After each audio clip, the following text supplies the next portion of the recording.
planet has something to prove. If you walk through life and feel like you have nothing to prove, then you're a fucking loser. If you wake up each day and go, I don't owe anybody anything, I don't have to prove anything to anybody, then you are a loser, because you are absolutely not incorrect. You must prove yourself to other people.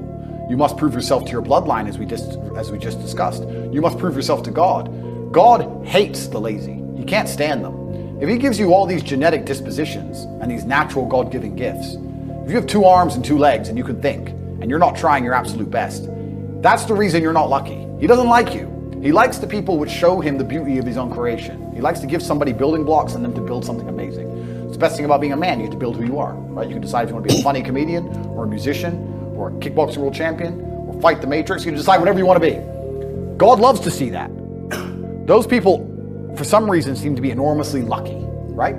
The person who goes, I don't have to prove anything to God. I don't owe all of my ancestors any effort. You know, for 5,000 years, people were dodging saber-toothed tigers and catching the plague and running from Genghis Khan just for my stupid ass to be born. I don't owe them anything. I don't owe them a thing because I want to play video games. These people are fucking losers. You should walk through earth with force inside of you. As I walked into this hotel reception, everybody looked. Not because they know who I am, but because as I move, even if it's behind their head, people feel something and they go, it's an energy that comes from brutal competence.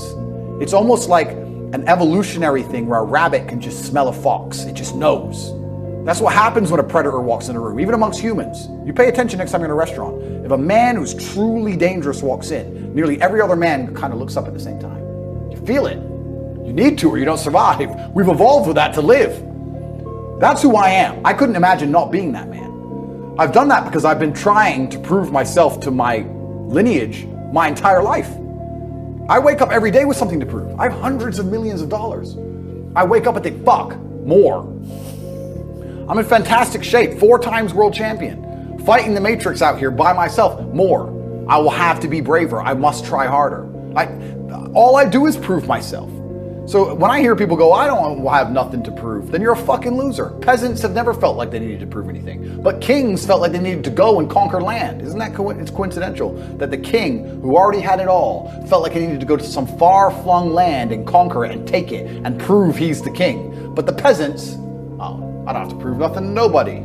You're a fucking loser then. You're a dummy.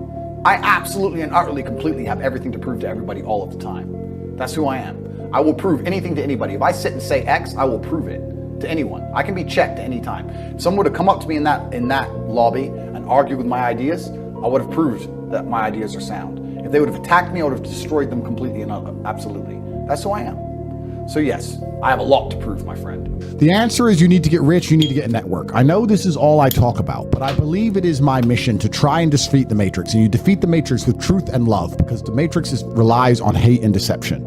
I love you enough to tell you the truth.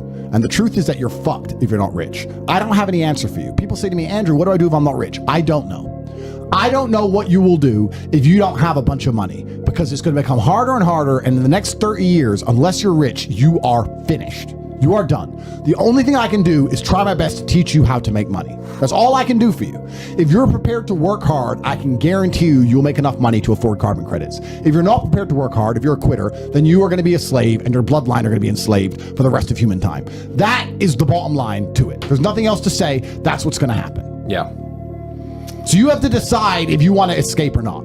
If you want to escape, ladies and gentlemen, the things I'm telling you now on a public Rumble stream, imagine what I will be saying in my private network. Imagine what I'll be talking about inside the war room. Gold. Or the real world. You can't just sit and coast any longer. You have to take drastic action. Everybody always says, if you tried your best, that's all that matters. The best is all you can do. If you tried your best, it doesn't matter what happens. It doesn't matter if you lose if you tried your best. Most people have heard that before. But there is a secret to the universe that most don't know. If you actually try your best, you can't lose. Not pretend to try your best.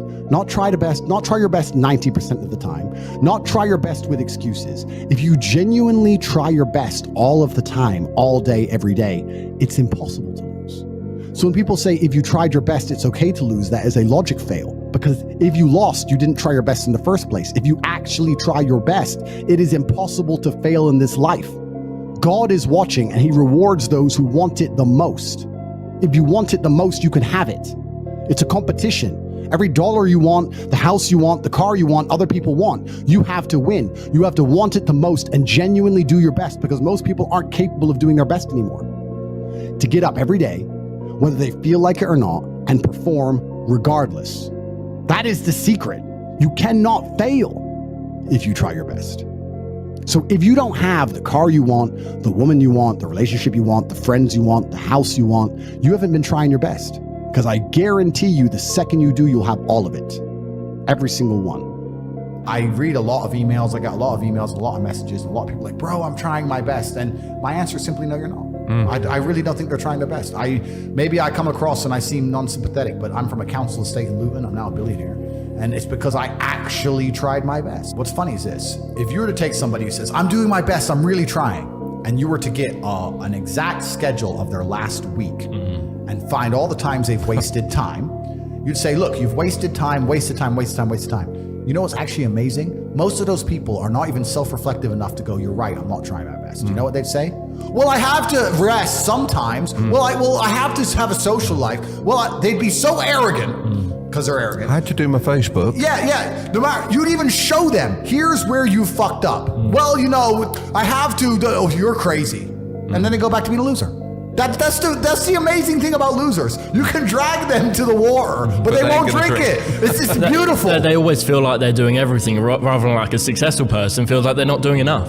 You nailed it. They have no self-accountability, and you're right. A lazy person thinks he's working too hard, and a successful person thinks he isn't working hard enough. And we're doing 20 times the work they are. And we're like, oh, I could have done more, could have done this. Oh, I missed that today, can't miss that again. Oh, I should have taken that call. I should have flown there. I should have. We have guilt about it. They don't give a solitary fuck. And even if you pointed it out to them, they'd sit there and go, oh yeah, and they'd make some excuse for it. Yourself, and you can fool everyone else, and you can pretend you're doing them. But if you're truly honest with yourself, am I finding people who are trying to teach me what I want to know, and am I trying my best?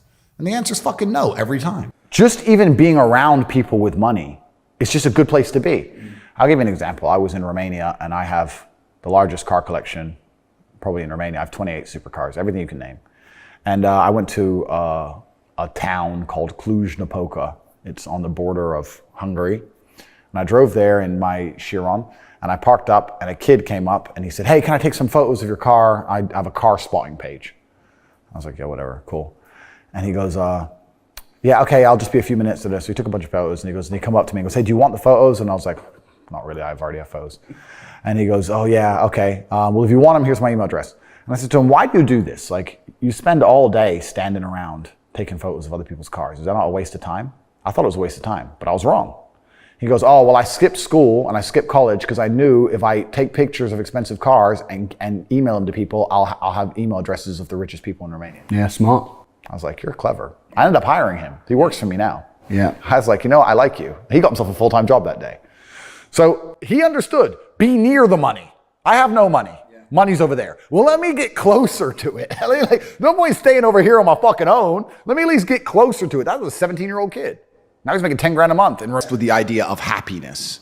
And especially as a man, I think that happiness can actually be a very destructive motivator. And when men sit and say, I want to be happy, I want to feel happy. To feel happy, a lot of the time, you're looking for temporary hedonism. To be happy, you want to get drunk or take drugs or do something stupid temporarily, and it's very short-lived. I think you should instead be looking as a man to say, I want to feel proud. If you choose pride over happiness, you're going to make decisions that you're proud of and that people around you are proud of, and it's going to be better for yourself and better for society and better for everyone who loves you, everyone you care about. If you're the kind of person who searches for happiness, whether male or female, in my experience, people who search for happiness end up doing hedonistic, temporary, stupid things. When I find men who search to feel proud of themselves, I want people to be proud of me, and I want to be proud of myself, and I want to be respected. They often delay happiness. They often go through very difficult things and build things which are beautiful or build things which are difficult to do. They often go to the other side of fear to feel that pride. I did it. I faced my fear. I did it. The reason I'm the luckiest man on earth is because God has given me endless building blocks to build a superhero. He's given me endless power. He's given me endless motivation. What did we say? Yeah. He's given me endless. I have endless sources of power. I can sit here right now and recall events that will prevent me from sleeping for 2 to 3 days. That gives me a superpower that other men do not have. They want to go to sleep. They're tired. I can stop being tired for days at a time. I can just have a thought. I can remember. I can sit, close my eyes, and use the power of my brain to vividly remember events, and I will not sleep for days. And when people come to me and say, oh, this happened, I'm really sad, or my heart broke, or this bad thing happened to me, I say, good.